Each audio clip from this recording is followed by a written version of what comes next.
Hello, everybody. Father Rich here as we move into another Lenten season and another round of small groups. I want to welcome everybody, and I'm so glad that you decided to take a chance, if it's the first time for you, to enter into a small group. And for those who are doing it again, perhaps for the second or third or maybe 50th time in your life, we're really glad that you're doing it again. This should be a unique Lent. Let me tell you, this should be one of the most unique Lents of your life.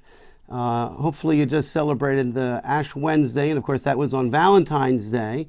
And as you probably know, you already heard, that Easter this year is going to be on April the 1st. The last time the Valentine's Day was Ash Wednesday and April Fool's was Easter was in 1945. So some of you never experienced it, and maybe some of you there have experienced it. So let's try to make it a unique Lent, and part of making it unique is being part of these small groups, coming together to share our faith. So in week 1, as you will hear when you read the gospel, we go right out to the desert again. Every first Sunday of every Lent, that's how we started out. We start out by going into the desert. It's always the story of Jesus going to the desert and being tempted by Satan there in the desert. This year we get Mark's version of it, St. Mark, because we're studying and reading the Gospel of St. Mark.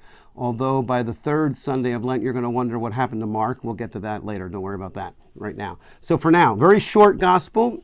Mark, everything is short in Mark. Everything is fast. So you might even have to read it over a couple of times. I would recommend that so that you hear it and see what's going on. So Jesus is in the desert. Our theme for Lent this year in our groups is connect.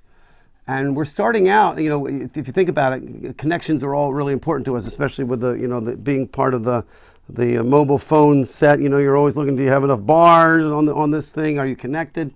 And this year, so we're starting week 1 with no connection, being isolated. And that fits well with the desert if you think about it. Think about the times in our lives, deserts in our lives, when we have felt like we have been sort of disconnected from people. That's how Jesus is. He goes out into the desert, and we know, of course, he's ministered to by the angels, and he's tempted by the devil. And I think one of the biggest temptations we can have in our life is to feel that we're alone. You think about a time in your life when you've been going through a difficult time, and you may say, I felt like I was alone in it. That's the temptation. Of course, Jesus combats that temptation with his preaching of the gospel, and we hear that in this particular story too, where Jesus preaches the good news, right? Believe the good news. The kingdom of God is at hand, which means essentially that God is with us, right? It's that Christmas theme. God is with us.